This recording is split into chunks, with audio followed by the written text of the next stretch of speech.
Hello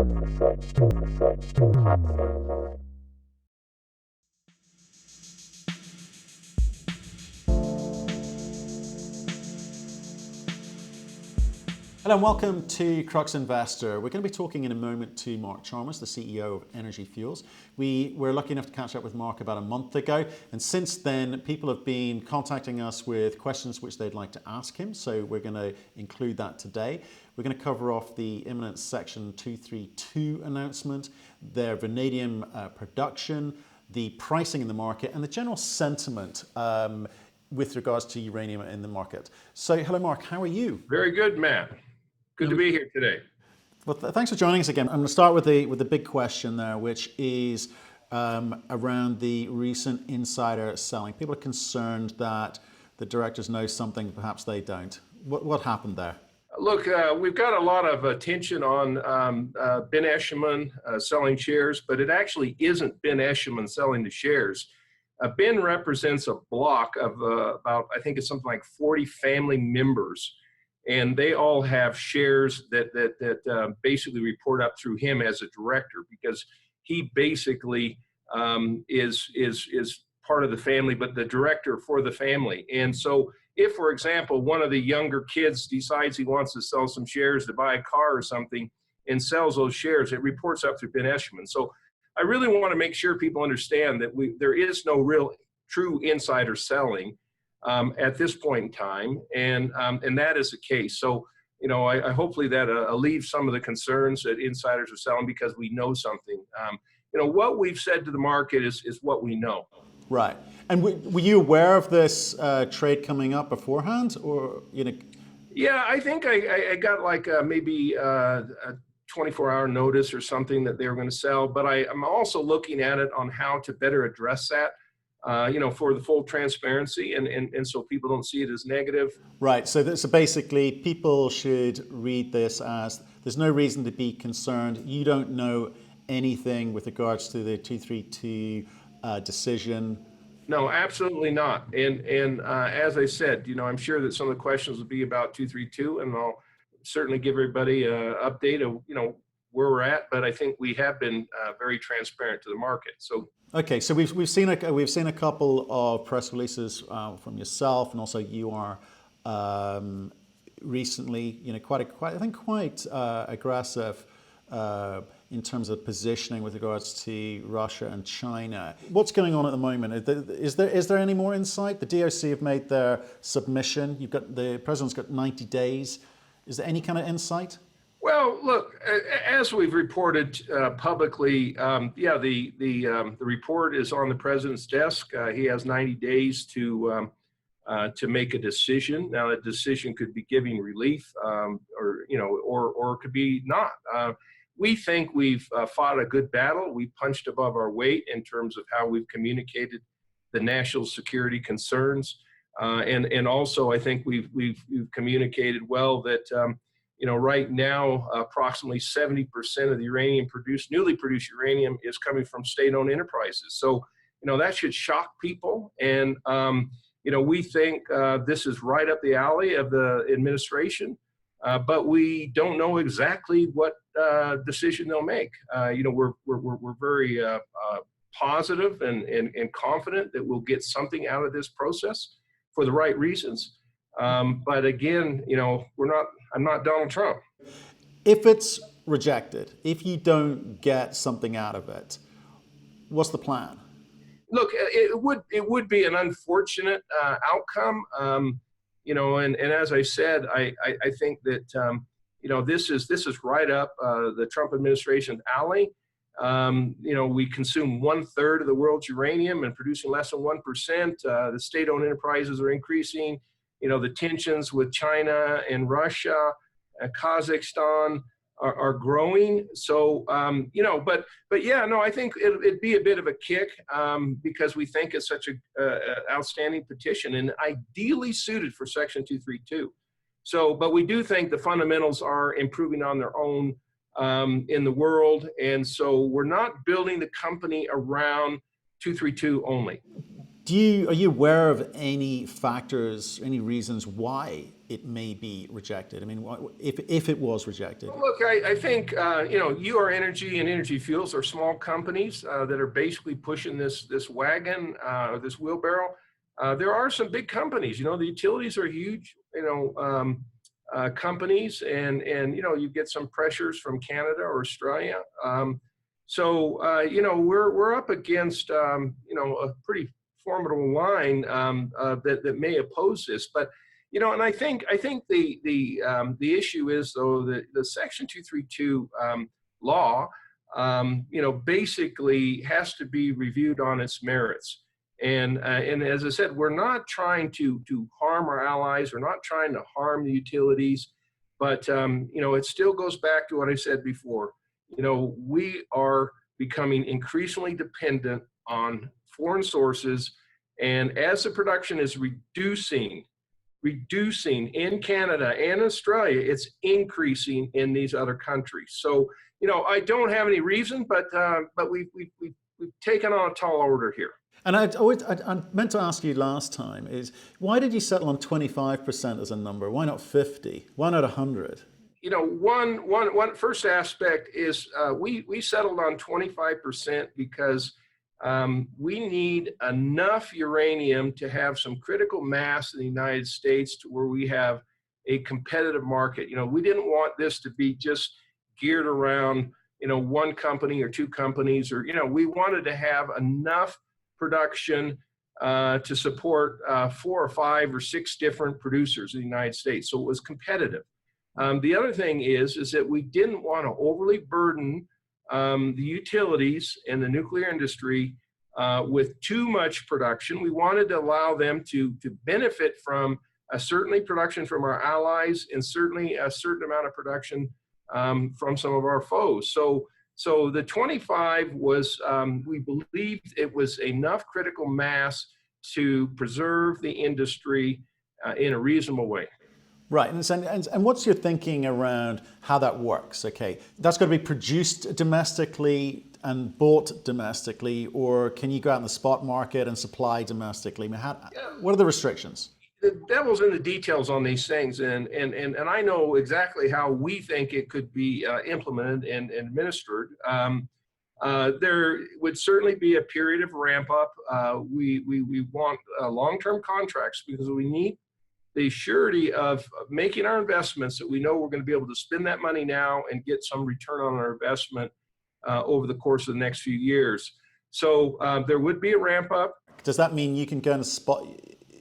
As in, they are not obliged to take 25% day one, or does that mean that they are, but you can supply product from elsewhere? Without getting into details, because that's really confidential of what our details are, it would be 25% of newly produced uranium in the United States. As I said, with a ramp up, with various ways to deal with things like the inventories and other uranium products, in which there are many. When we're talking about uranium production, U3O8, that's just one product. You've got UF6, you've got enriched uranium, you got lowly enriched, highly enriched products. We basically have a framework to address all those issues. But the key driver is long-term contracts, ramping up production over time to ensure that we have a viable industry here in the United States that has the critical mass to make sure that we do not get caught out from a national security perspective. Right, and who enforces that, or who monitors that? Look, some of these things are, I guess, yet to be determined. We don't know what's in the recommendations from the Department of Commerce. If you look at the steel and aluminum, and I don't really like to use that as an analogy, once they decided they were going to, impose tariffs, and again, we're asking for quotas, it's taken a lot of time to sort out exactly how that works. That's one of the reasons that as a company, with us and UR Energy, we spend a lot of time on the remedy from our perspective, to make sure that whatever remedy is put in place, assuming we get one, actually achieves the objective, which is having long-term uranium production in the United States while particularly we are a top consumer in the world. Let's be positive. Let's say it gets signed off. Have we any sort of sense of, you talk about a ramp up, I mean, what sort of period of time are we talking about? Well, I suppose you've got to get the initial street party out of the way first, but when the dust settles, what's that look like? It would probably take 3 to 5 years, maybe 6 years to get up to speed. The U.S. Industry is actually in better shape, in my opinion, than it was 10, 12 years ago, because we have more permitted properties than we did back 12, 13 years ago. Those that are producers or would be soon to be producers would have to compete for those contracts. Those contracts would have to be at prices high enough, again, to incentivize production. So we think that we're in better shape than most people say that we are. We get criticized routinely that, oh, you can't make 12 million pounds, you can't make 10 million pounds or something of that order. But the industry back about 4, 5, 6 years ago was doing about 5 or 6 million pounds. But a lot of projects then were just starting to spool up, like UR Energy. Lost Creek project wasn't fully permitted and able to produce 10 years ago. Nichols Ranch was not able to produce 10 years ago. UR Energy or UEC has some permitted properties that haven't produced yet.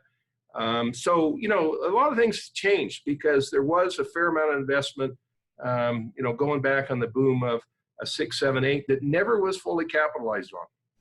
In terms of what this could mean for, you talk about allies, and it's the language that you use here. There's allies and foes. So do you think that the 232 is going to have an impact on your allies, like Australia, like Namibia? Well, I guess with Rossing, that's going to be a slightly different story. But Canada, for instance. Do you think there's going to be more of an emphasis on working closer with them, the US utilities working closer with them, or is it just purely on price?